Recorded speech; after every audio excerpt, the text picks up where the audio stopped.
All right, can you see my screen? Well, Perfect. Yes, all right. it's great. Okay, great. So thanks to the organizers for inviting us and for putting the program together. And this is joint work with Gaurav Khanna that he's in the chat, but also feel free to interrupt throughout the presentation as well. And I also posted the slides in the chat in case people are curious and want to go back and forth. And just before we start, the usual disclaimer that I need to give that these are our views and not the Richmond Fed or the Board of Governors. So the context of this paper is on the debate on high-skill immigration. We heard particularly the past 4 years, there's been a lot of debate on immigration in general, and also on high-skill immigration. And generally, these conversations, detractors of high-skill immigration argue that immigrants compete with a certain group of workers in the labor market that are close substitutes to the immigrants, and they have the potential to depress the wages and reduce employment. But at the same time, with high-skill immigration, we know that immigrants bring new skills and are potentially innovators, so they might also push the production frontier of a country that is receiving the immigrants. At the same time, there's another discussion, thinking more about the sending countries, that it argues that for high-skill immigration to developed countries, developing countries might suffer from brain drain, which is the most skilled people are leaving, and the developing country that's sending the immigrants has a lower skilled workforce. So if we look at the US, the main channel through which high-skilled immigrants get into the country is the H-1B program. Basically, for the H-1B program, is focused on college graduates, and it's employer-sponsored. So you need a firm to select the immigrant and sponsor them to come to the US. And the key characteristics that this program has related to policy is that first, the visas are capped. The value of the cap changed throughout the years, but there's a strict number for the private sector. And if the number of applications exceed the cap, many of the years, the visas go to a lottery, and the outcome gets determined. Who comes to the US gets determined through a lottery among all applicants. If we look at then who's coming through the H-1B, we see that most of these workers that are coming are computer scientists that are from India and then work in the IT sector.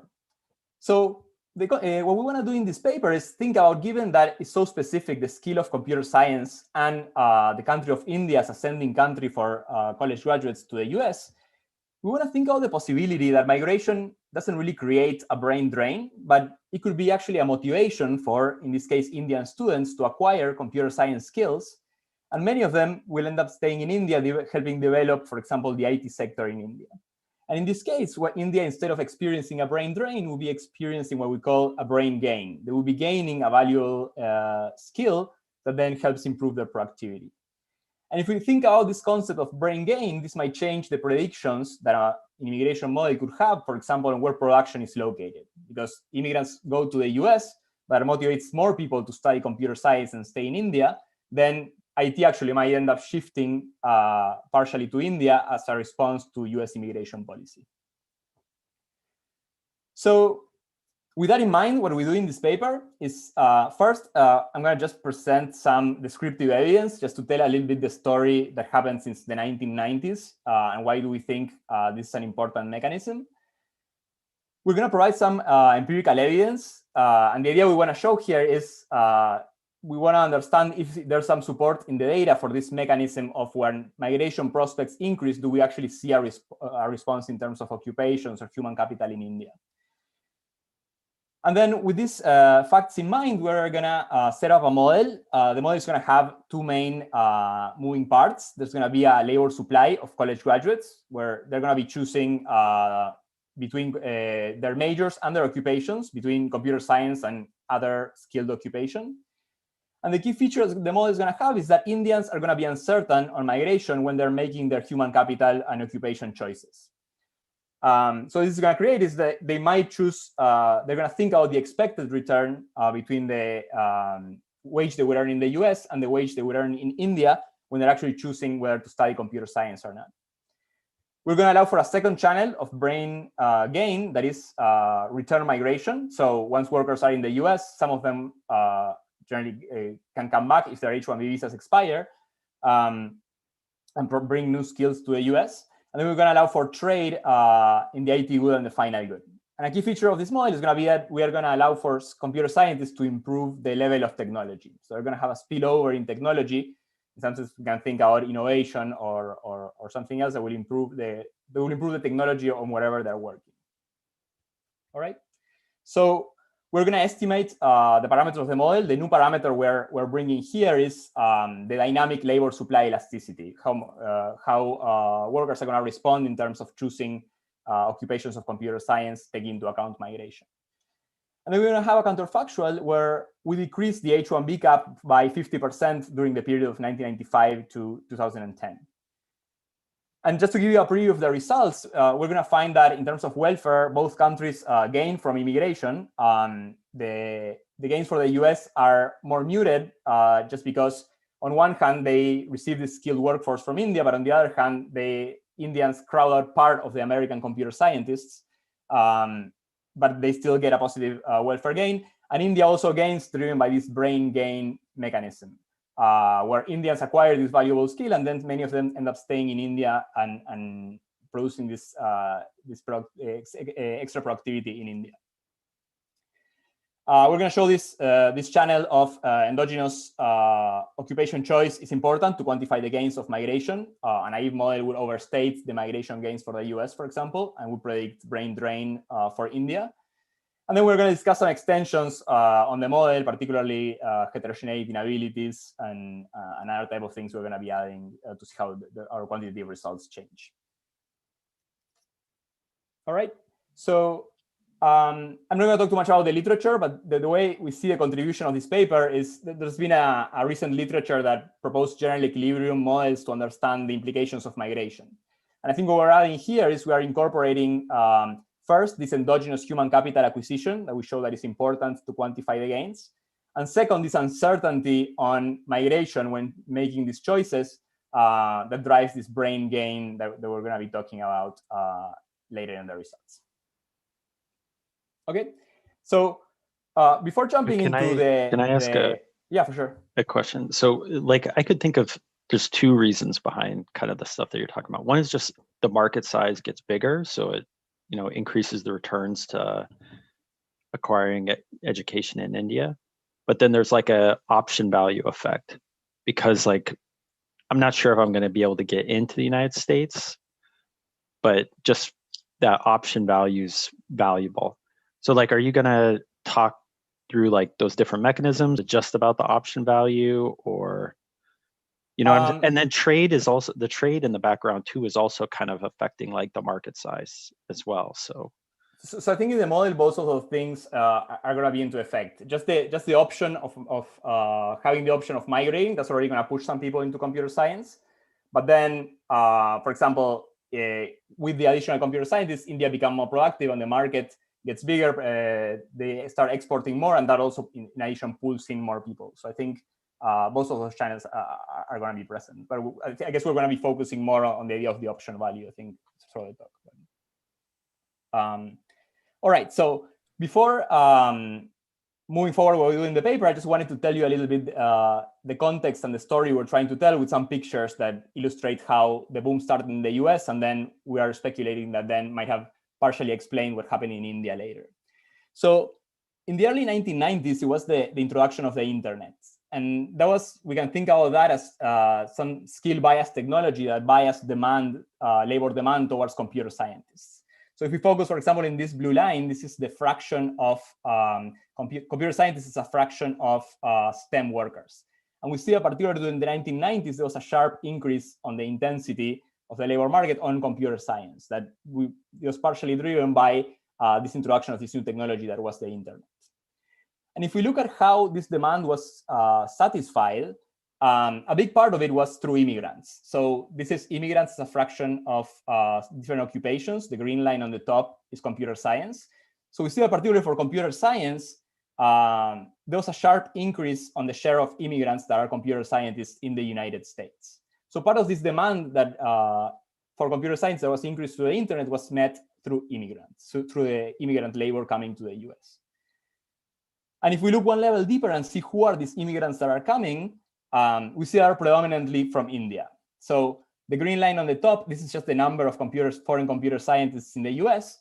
And we see that particularly again in the 1990s, there was a very sharp increase of Indian computer scientists compared to other type of countries. Okay, so this demand that the boom of the internet created was mostly met by bringing Indian computer scientists into the US.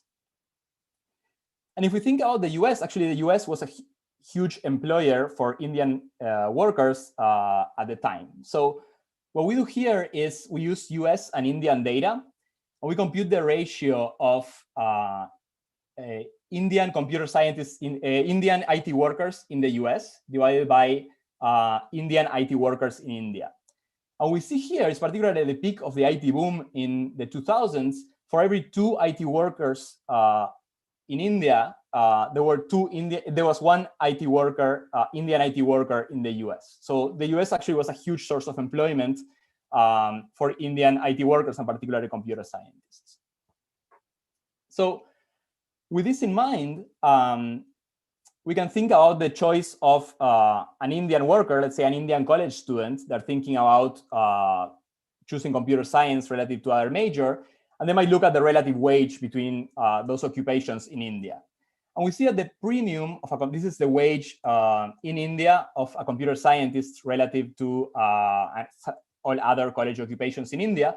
We said the premium was reasonably flat, and then it started increasing later in the 2000s when the IT sector in India increased more. But given that what I showed you before, we know that the US was actually a huge employer. So if someone chose computer science, they know that there's a non-trivial probability that they could get hired from the US and actually migrate to the US.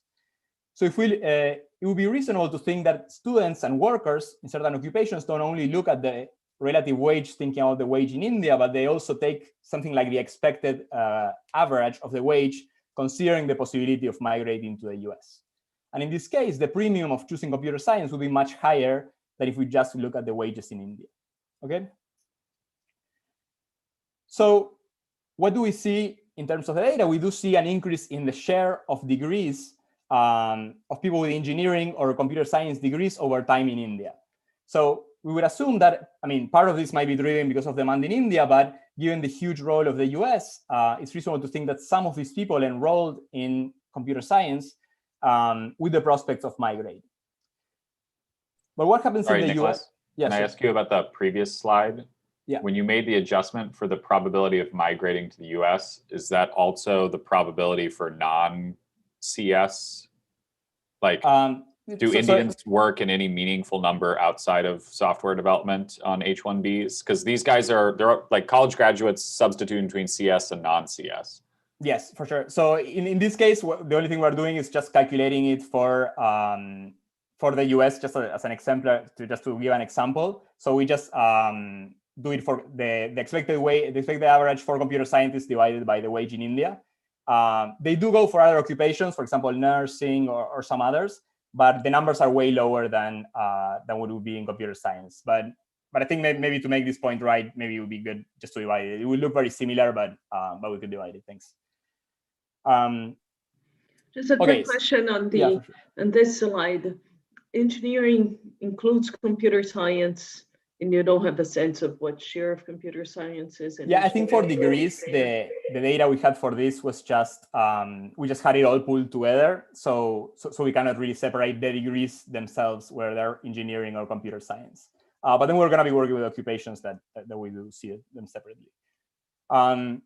Okay, so what I was saying is, I mean, presumably some people chose to get an engineer and a computer science degree in order to try to join the US labor market.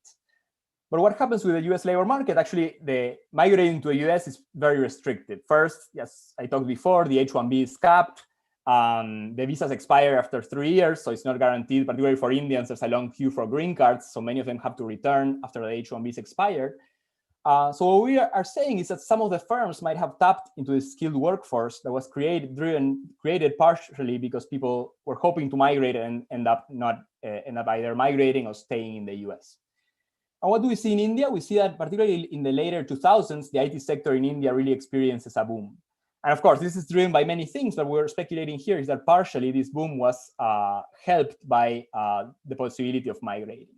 And something interesting to see in India is that this export boom is mostly, this IT boom is mostly export driven. So this line here, this blue line is IT exports, and we see that the majority of IT output can be explained just through exports. And if we see here the share of global exports, we see that in the early 1990s, the US was the main country that was exporting IT goods, and already by 2005, India overtakes the US in terms of IT exports, the share of IT exports. Okay. So IT exports go to France? Probably, yeah. I guess the US is the main consumer, but they do. No, I know that was a. No, I know. Okay, so what we want to ask is actually what role did the immigration system played in spreading this tech boom from the US to India through the channel of migration. So we're going to build up a model, but before going to a model, we want to show some additional support in the data to this mechanism that we're saying that when migration prospects change, they indeed have an impact on the occupational choices of Indian workers in India. So what are we going to do? We're going to leverage variation across occupations and regions in India. So here, what we would like to relate is we're going to look at the number of workers, college graduates. This is all going to be about college graduates in India by occupation and region in India. We want to understand if it has any relationship with the migration probability for that occupation in that region. Okay, and the migration probability, the way we're defining it, is the number of Indians that migrated to the US in the past 5 years that are working in that occupation in the US and coming from that region, divided by the total applications that the US received in the past 5 years. Okay? So, of course, if we would try to run this regression, there will be several problems. Some of them, the first one would be just that there are some correlated demand shocks between India and the US. So maybe India is booming in terms of IT for reasons independent than what the US is booming, but they would both push the migration of computer scientists and the local choices of computer scientists. And even if we account for demand shocks, there's a second issue that is this error term would include, for example, preference shocks that would also influence the occupation that migrants choose and the occupations that Indians choose in India. Okay, so what we're going to do first is to tackle the issue of the correlated demand shocks. We're going to build a demand control using the distribution of industries within an occupation region pair. So this is similar to a Bartik instrument, but instead of using it as an instrument, we're going to be using it as a control for our regression. So here what we're doing is just we're taking a baseline period, the first period in our data, and we're seeing what's the industry distribution in which given workers in a given region, in a given occupation are distributed. And then we interact this with a shifter that is the total employment in that industry in India, time t, excluding this occupation region pair. So in something what this is going to capture is, for example, let's say India is booming in IT. The occupation regions that are more intensive in IT are going to have a higher local labor demand control for those years. Okay, and what we hope with this is to capture whatever local demand shocks are going on in India. Okay, so reworking the equation I showed you before, just because it's a log and the denominator of the probability gets absorbed by the fixed effect, we have this regression that is the log, again, the log number of workers in a given occupation, region, time in India against the number of Indians that migrated to the US in the past 5 years to work in an occupation at time t. And I am including the local demand control and certain fixed effects like occupation, region, and region time. And then just to note here, I mean, one simplification we do here at the beginning is just assuming that the US shock is affecting all regions in a similar way. I mean, later we're gonna show in the robustness, if I have time, we have like we reweight this to actually make it change by region too. But as a first step, what we're doing is just assuming the migration to the US affects all regions in the same way and exploiting the occupation level variation. So can I ask another question? So like I checked out too because I was going to grab a soda. Maybe I missed this, but why do we have US past 5 years? Why aren't these guys looking forward? Why are they looking backward? I think what we're thinking, and it's going to be similar to the way people work in the model, is that when they're choosing their occupations, let's say, I don't know, if you need to get trained in computer science, it would take a few years. You would look at like how many people are migrating today, and then use that to form expectations maybe on the future later. So in the model, at least that's the way it's going to work. People are going to see the cap today of the ones that are migrating today, and they're going to use that to form expectations on the cap in the future and make their choices in the future.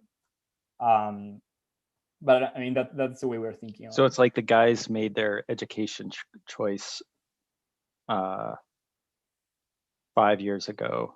They saw what was going on, and then they went through school. Is that what?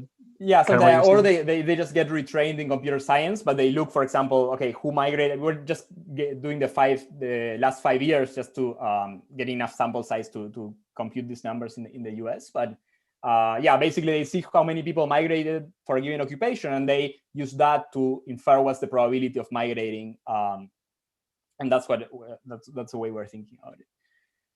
Can I ask about the shift share? Because yeah, in a typical shift share, when you're like trying to construct an instrument or whatever, the way you think about it is satisfying a relevance condition where like you get the instrument is relevant because you get some part of local demand shifting, and that's good enough for an IV. But when you switch to wanting to soak up stuff as a control, it seems like it needs to absorb a lot more. Like the way, I don't know, there's a literature on the econometrics of using as a shift share where it's like the instrument kind of logic, but is there an analogous literature? Have you thought much about what the requirements are if it's going to just be a control variable? You mean like the literature of the shift share, for example, that they test the exogeneity of the shares and so on, where yeah, like those people are thinking about, I just want to get an instrument that serves the function of an instrument, but here you're trying to add it as a control. And it seems to me like, suppose that there's local supply shock, local demand shock, and then you're going to predict the local demand shock with the national component of the demand shock. That still leaves residual local demand shocks plus local supply shocks. And it seems like the residual local demand shocks is still a problem if your goal was to try to control for all that. Yeah, exactly. So I'm going to talk a little bit more about that, but it's true. We're not saying this is like a fully comprehensive, that once you control for this, there's zero demand shocks. And that's why we're going to need an instrument. And on top of the instrument, we're also going to discuss a lot whether our instrument is somehow correlated with this additional demand shocks that are not counted for this thing. Okay, got it. So yeah, this is a good transition for the next slide, that even with the demand control, we still need an instrument for Indians in the US for the past 5 years, given that first, we still the error term might have, for example, preferences. In that case, it would bias the coefficient upwards just because Indians might choose more computer science and they also migrate more as computer scientists. But it can also account for several components of demand that are not accounted for this local control. So for example, if there's low demand in an occupation in India, that might push people to migrate to the US in order to work for that occupation, and that would bias the coefficient downwards, and will be, for example, some kind of demand shock that might be unaccounted. So we need an instrument to get around those correlations with the error term. So what we're going to do, what we want to exploit is either a migration policy change or a demand change in the US that is uncorrelated with whatever is going on in India. So the main instrument we're going to propose is derived using changes in the H1B cap. So what we're going to do is the H1B cap changed over time. And what we're going to do is we're going to construct a stock of migrants in the US just using the H1B cap. So the first year of the H1B cap was 65,000. The second year was an additional 65,000. We start adding the H1B cap to create a predicted stock just depending on the policy that the US government set. Okay, so our instrument is going to be that predicted H1B stock just using the H1B cap, reweighted by the occupation distribution of Indians in the US in the baseline period. Okay, so the idea here is that we propose that this instrument is actually uncorrelated with preferences that might be going on in India, and also some other labor demand shocks that can be going on in India. And just to be clear, I mean, if this is correlated with some labor demand shocks in the US, that's not really a problem for us because we want US demand. It would just be a problem if the labor demand shocks in the US are somehow correlated with the Indian labor demand shocks. And we do some tests about that that will explain briefly. So let me show you the results. What do we do? What do we need to do to run this regression? We need to construct a crosswalk between US data and Indian data at the occupation level. So we're going to merge the ACS for the US and a similar database to the ACS CPS, that is the NSS for India. And it's going to be available for 5 periods only because the Indian data is not posted every year. So we're going to use these 5 years of data. And we're going to run the regression that I showed you before. And what do we find?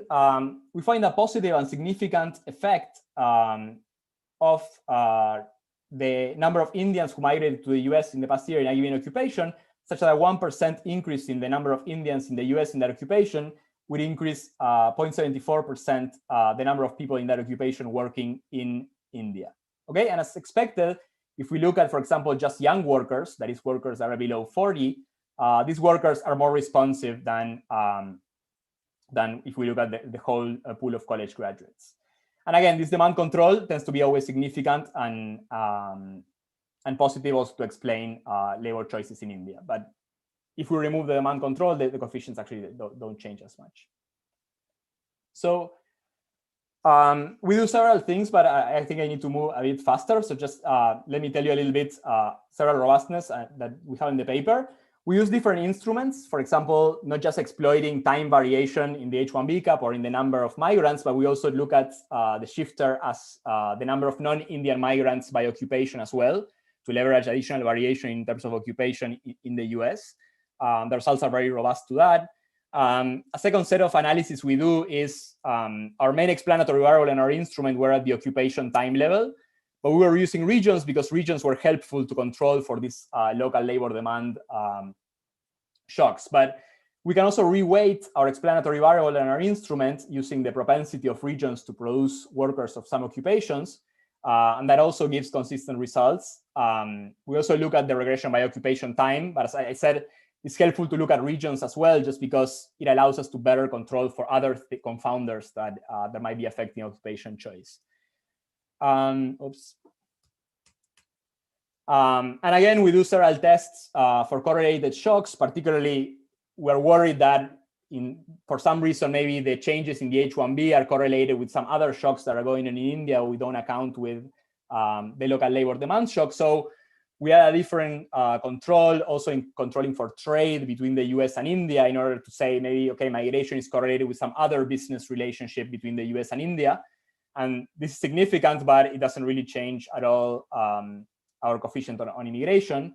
And we also discussed that this is probably not driven by also shocks to other countries, since the US is many magnitudes difference in terms of demanding Indian computer scientists compared to, for example, the UK or Canada. Can you say it just a little more on the occupation by time only specification? Because your instrument only varies really by occupation and time. So are the results extremely similar because it's the same exercise, or is there a subtlety in terms of the point estimates are very the point estimates are very similar, but a lot of times the precision of the estimates is much better when we account also for the region variation. And I think the idea is, like, when we look at this demand control, if we can just define it at the occupation level, and that's fine. But when we do it at the occupation region level, it accounts for a lot more heterogeneity in the local demand that is lost when we're thinking of the aggregate instrument. But again, I mean, the results are still consistent when we're looking at occupation time. Thanks. Nicolas, so there are 2 ways of interpreting this. I buy the general mechanism, but I don't know if this is coming because India already had a large comparative advantage in IT services, but before somehow we didn't know how to do it remotely, and now we do. So now, before they were here, and now they're going, and they're gone, and they're providing the same service from there. Or is it that they actually learned something, that the world spy is bigger because they came to the US and now they are better than they were before they came? Yeah, I think part of what we'll be capturing this idea of the comparative advantage would be our local labor demand shock. that will be capturing the demand from within India. So we think that, I mean, that would already capture some. For example, if India is just getting better in IT for reasons independent of the US, that should already capture partially that. And in the model, that's going to be, we're going to allow for both channels. So there's going to be an exogenous productivity that happens in India, regardless of the US. But in addition, it's going to be this motivation of migration that incentivizes some additional people to study. Yeah, what I'm, and I can defer it if you want, but what I'm asking is, you show those facts. So before you had the immigrants come and there was a spike and then they left and they started providing the same services that they were providing potentially in the US, they started providing it from India. So it all seems to be a US demand. The question is, I think that in terms of welfare, the real question is how much did they learn by coming to the US? So we're going to be able to address that, or we don't know if so it's just because. I think in the model, we're going to have both channels. So we're going to have, for example, return migrants that are going to go to the US and then come back with new skills. We're going to show that that's important for, in terms of welfare for India, to explain what's going on. So I think with the model, we're able actually to separate, regardless of immigration, how would India have done in this time. And if we add immigration, we have two channels of this brain gain that we call. One is these people that learn things in the US and come back. And the other one is just people that get motivated to study computer science, but then just are not able to migrate and stay in the US. So all of those channels. So just to be clear, and then I'll let you go, is that you are going to allow for the cost of trading IT to dramatically decrease in the middle of the Yes, market. yes. So if we shut down migration, India would still have like an IT boom. It's not that IT boom is 100% driven by migration to the US. All right, so let me just talk about the model. I'm gonna go a little faster just because I'm worried that I'm gonna run out of time. So just to give you an overview, we're gonna focus on, there's gonna be two main parts of the model. It's going to be a dynamic labor supply. That is, college graduates in both countries are going to choose between becoming computer scientists or some other occupation. And they're going to choose both college major and occupation. And the key thing here is that if Indians choose CS, they will get some chance of migration. But they were not going to know whether they would actually migrate when they're choosing their occupation. So they will know the probability, but they don't know if they actually will end up migrating at the time they're making the occupation for the period. In the product market, we're actually going to have three countries, the US and India, and then we're going to add the rest of the world in a very simplified way, just to allow for both countries to capture in the international market when their IT sector improves. There's going to be two tradable sectors, final good and IT, we're going to assume it's an intermediate input. And then, as we said, computer science are going to generate a spillover in technology on the country they're working at. So let's start with the labor supply. So workers in both countries are going to work for N periods. There's going to be three types of workers: non-college workers, college workers that are computer scientists, and college workers that are some other college occupation. Okay. And the first simplification we're going to make is assume that the decision to go to college is made outside of the model. In an extension, we actually made this decision endogenous. We're focusing now more on this margin that we think is the most relevant, that is choosing between people that are choosing between computer science or between some other college occupation. So before they join the labor market, they're going to choose their major. That basically their major, the only thing it allows them to join the labor market as a given occupation. So what they do is that they're going to choose their lifetime payoff, their future payoffs of starting their careers as a computer scientist versus the lifetime payoffs of starting their careers as some other college occupation. There's going to be some relative cost of studying computer science relative to other occupations, and there's going to be heterogeneous preferences that are going to be drawn from an extreme value type 1 distribution. So basically, sigma, what it's going to say is the weight of the preferences. If sigma is very large, it means that workers are not going to be very responsive to changes in immigration or in wages. While if sigma is very low, it means that workers are going to be very sensitive in their decisions to changes in immigration and wages that are going to be inside here. And just some other details of the model. For now, we're assuming that all college workers are homogeneous in productivity. Again, we do have robustness where we include heterogeneity inabilities that, if I have time, I'll talk about because it gives some quantitative differences that are interesting. But just for simplicity, we're assuming they're homogeneous in the main model. And then workers are going to have rational expectations on wages and the migration cap. So they're going to predict what the wages and the cap are going to be, and on average, they're going to be correct on that prediction. All right, so once they join the labor market, they're going to be able to choose their occupations every period. And what matters to choose occupations is going to be the wage they receive in that occupation. There's going to be a switching cost. If the previous period they were in another occupation, they can switch occupations by paying a switching cost. That's going to depend on their age. There's going to be an average taste for each of the occupations, just to rationalize the differences in choices between computer science and other occupations. And they're going to take into account the future payoffs of starting next period in the occupation they choose this period. And again, there's going to be preferences that this sigma is going to be saying something about how responsive workers will be to changes, for example, in the wage or in the migration prospects. Okay, so let's look into migration. So this is mostly in India. We assume US workers do not migrate. So how does the timing work? So workers basically are going to choose an occupation. They're going to work or study in India during that period. And if they work as a computer scientist, they're going to be able to draw an immigration probability at the end of the period. So if they work as a computer scientist one period in India, at the end of the period, they find out where they were able to migrate or not. And if selected, they migrate and they work in the US starting next period. Okay, so basically, when they're choosing computer science today, their future payoffs next period are going to be a weighted average depending on where they get to migrate or not. So if they get to migrate, they're going to start next period working in the US, that is this V US. And if they do not get to migrate, they will stay in India, starting their period as a computer scientist in India. Okay, and to define migration probability, we define it as the cap. That this is going to be important for our counterfactual because it's exactly what we're going to change in our counterfactual. That is the number of people that join the US divided by the total number of computer scientists in India during that period. So some assumptions that are in the background here. First, we're forgetting our migration from other countries, given that India is so prevalent. We're just assuming Indian computer scientists are the only people that can migrate to the US. So the cap is just for Indian computer scientists. And the second one is that migration is in some sense deterministic if you get drawn to migrate. If you're a computer science and you get an offer to come to the US, given the wage differentials and given that migration is so restrictive, we're assuming that you will for sure take the offer to go to the US, okay? Can I ask a quick question? Yeah, for sure. Maybe you went over this, but what's how it actually works? Is there a lot of screening that goes on the American side? Because for these mechanisms, I'm just curious how important this homogeneity assumption might be. So I think the reason we started doing homogeneity is just we're looking at one specific occupation.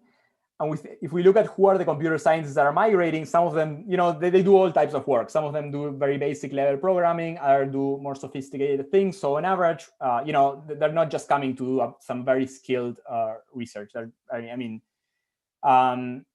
So that's why we assume homogeneity. But I think in general, in migration in general, it's true in reality that whoever migrates, they are positively selected relative to whoever stays back. So that's why, like in the extension, I said that we assume heterogeneity in abilities, and the nice thing of that extension is we're exactly changing the probability to depend on your own ability. And basically, qualitatively, all the results hold when we think about that process, that migration is selective. But there's some interesting differences in the magnitudes. Like the US gets the very best, and then the marginal workers that are switching in India are on average worse. So it's sort of like gets the welfare results for the US and for India closer. All right. I thought they would have to almost be selected by definition because the employer has to make a case that there's no US equivalent programmer available. Yeah, exactly. So it is selective by definition, but there are different. So there are some reasons why not exactly just the very best come. You can think about, for example, the lottery. Certainly, like there are many more applications than the lottery slots. So you could have some very skilled people, but then some other people that are coming as programmers might win the lottery and the others not. So it's a little bit more noise, but you're right. Like we should expect it to be some degree of selectivity. Okay, and just to close for the US, once you're in the US, you work in the US and you get the US wage. But then in the next period, there's a positive probability that you either might stay in the US, but then we have a positive probability return to India, maybe because your H-1B expires or and you don't get someone else to sponsor you for another visa. So you return to India as a special computer scientist, we call it, a return computer scientist. And these return computer scientists, we're going to assume they have different skills than the computer scientists that never migrated, perhaps because they learned them in the US and they bring them back to India. Okay, I have 18 minutes.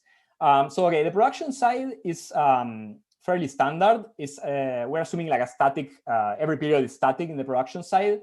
There's a final good that is a set of varieties that use the IT good as an intermediate input, and then they use a composite of labor.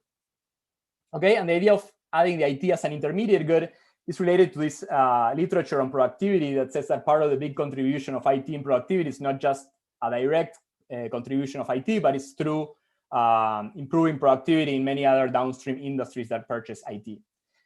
And then the composite for the final good is going to be a series of nested CS. So I didn't add the equations here, but basically there's going to be first a CS nest between college graduates and non-college graduates. Within college graduates, there's going to be a second nest between computer scientists and college graduates that are not computer scientists.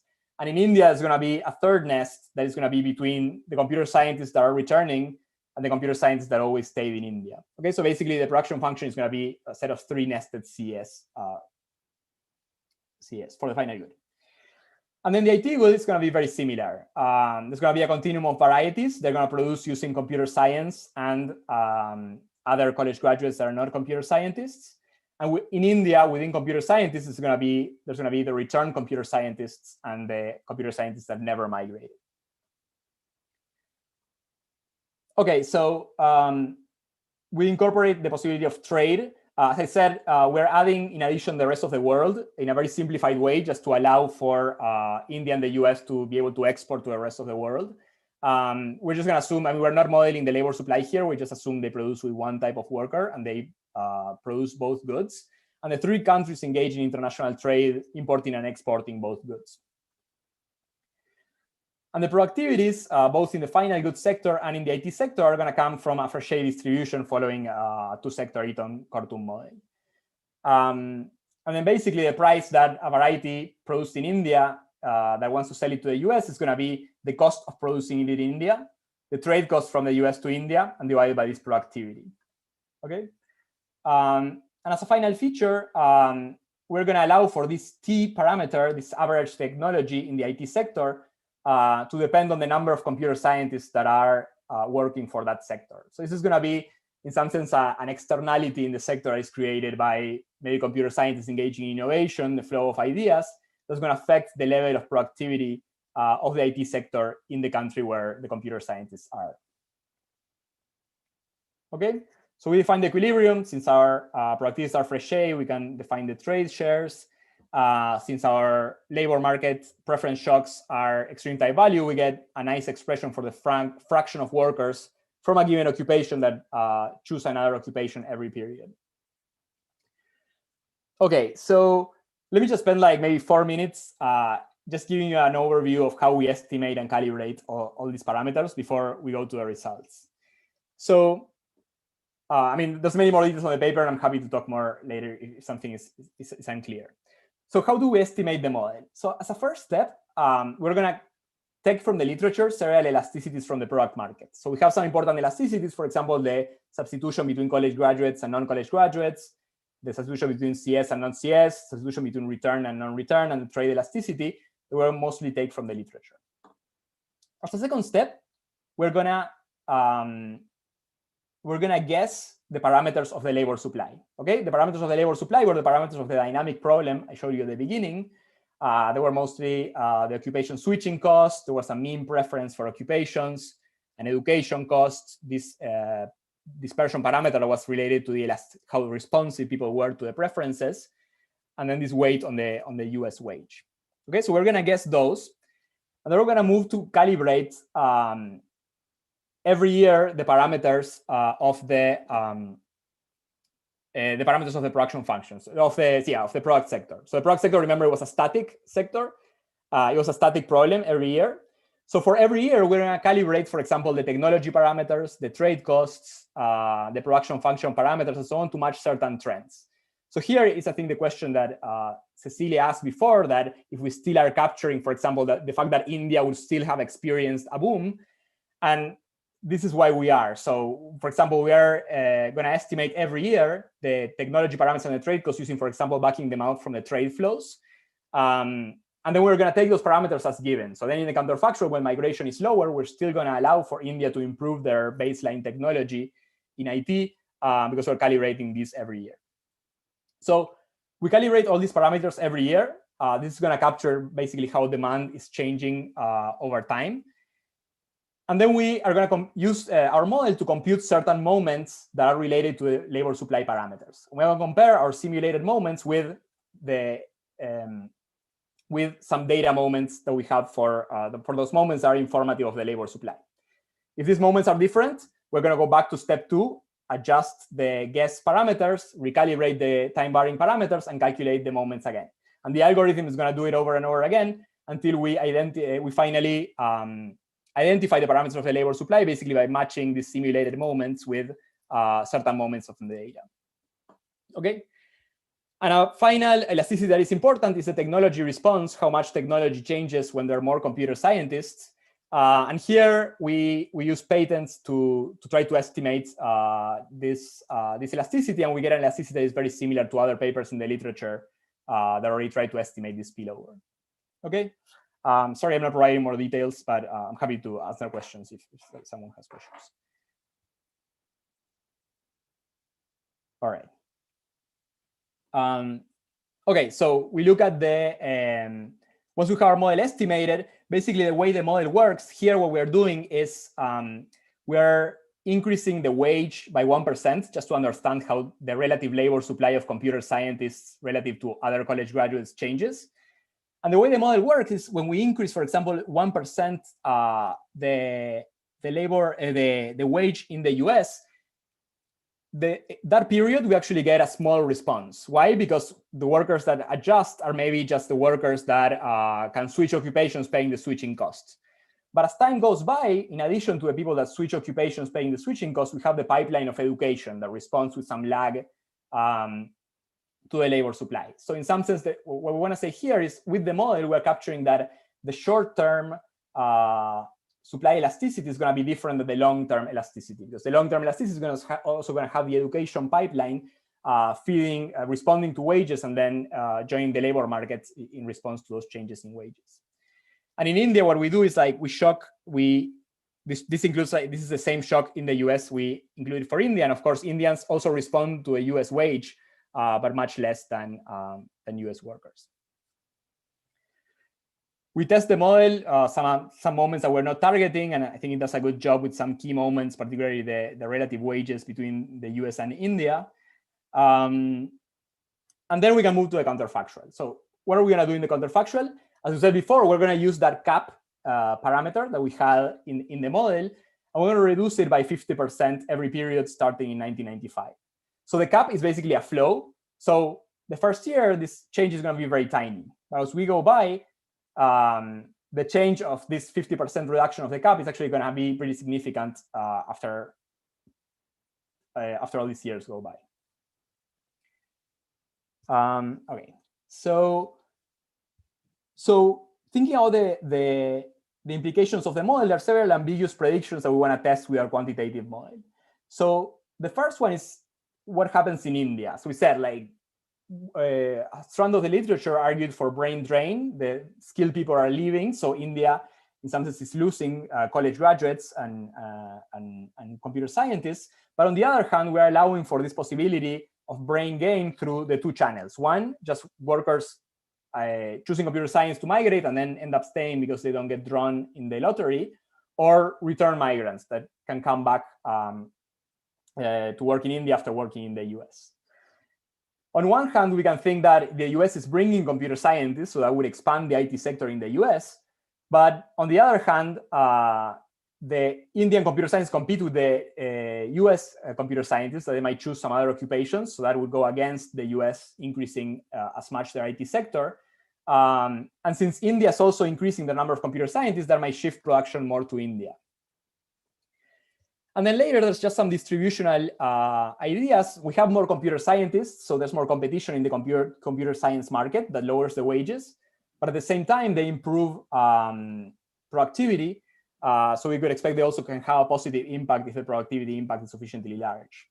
So Nicolas, yeah. Before you go to the counterfactual, I think you need to make a convincing case. I'm not terribly convinced, especially given the homogeneity assumption and selection that people were mentioning before, that people that come to the US, in the model, they're hardwired to come back different from they were before. But what if selection played the larger role there? How much were you able to actually identify between selection of the people who came were ex ante better, or they got better afterwards? How is that? What are the moments in the data that helps you identify between those two channels?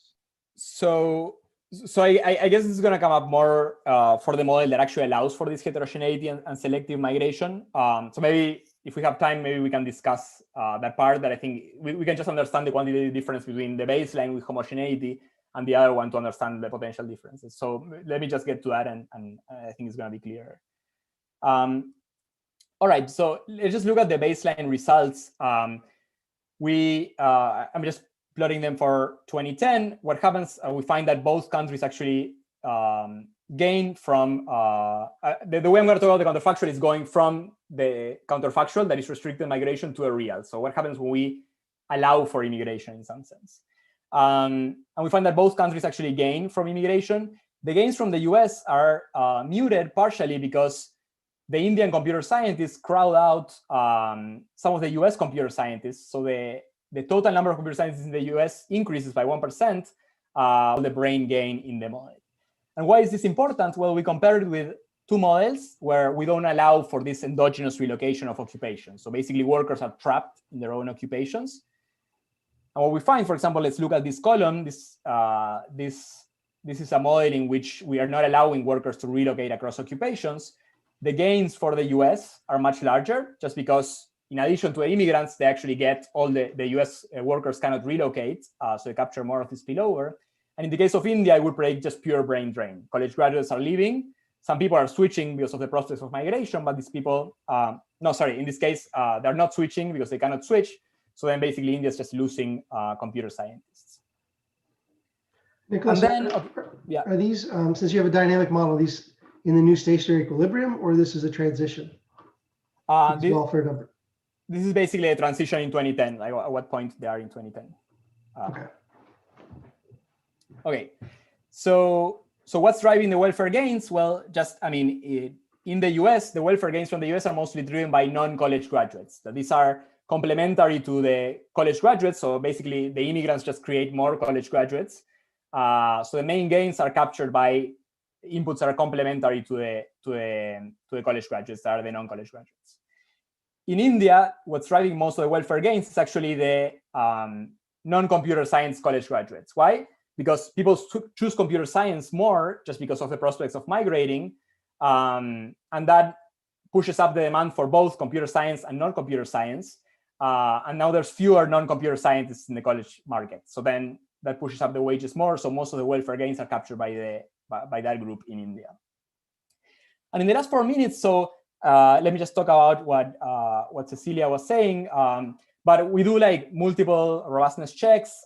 We evaluate how important is return migration for the results. We look at the spillover is actually key to determine this brain gain, because the reason why computer science is special is because they create this spillover that motivates people to choose this occupation.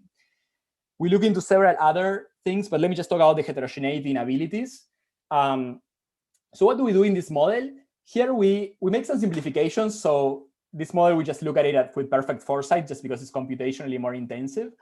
But basically what we allow is for people to have, when they join the labor market, they draw an ability for work as computer science, as a non-computer scientist, and they carry that ability throughout their careers that they're working. And the probability of immigration is going to depend positively on these abilities. So if you have a higher ability of computer science, it's going to be more likely for you to migrate. So how are the results? As I said, qualitatively, they are similar, but there's some interesting quantitative differences. So what happens here? So the welfare gains for the US in the perfect foresight model were close to zero. They were positive, but close to zero. If we look at the model where heterogeneous abilities, the welfare gains in the US are much larger. And why? Because the people that are coming to the US are on average much more able, and they produce more of that spillover that the computer science are generating. So in that case, the welfare gains in the US would actually be higher if we would allow for the selective migration. What happens in India? Again, there's still a component of brain gain because more people are choosing computer science driven by the prospects of migration, but the welfare gains are lower. And what is driving that is just that the guys that are moving from non-computer science to computer science when we allow for migration are marginally the guys that had like lower ability to work as computer scientists. So in that case, the welfare gains for India are lower than in the baseline model. So qualitatively, I think it's easier just to look at the model with homogeneity. And I think there are reasons to say because of the lottery and because the type of tasks the Indians perform that they're not necessarily positively selected, given that we're looking at this very special occupation. But if we consider positive selection, I mean, the results are still qualitative, but they sort of narrow down the type of welfare gains. And I think I have 1 minute, so let me just conclude. Basically, what we find is that reducing migration reduces global welfare by 0.14%. And if we turn it into monetary numbers, 6.6 billion or $50,000 per migrant. But most of these gains are actually accrued by the migrants with the wage differential they get in the US. We show that accounting for this endogenous skill acquisition is important, and it's important to model several features to really understand the general equilibrium adjustments. So thank you very much, and I'm happy to stay in the remaining half an hour later if there's more questions or conversation.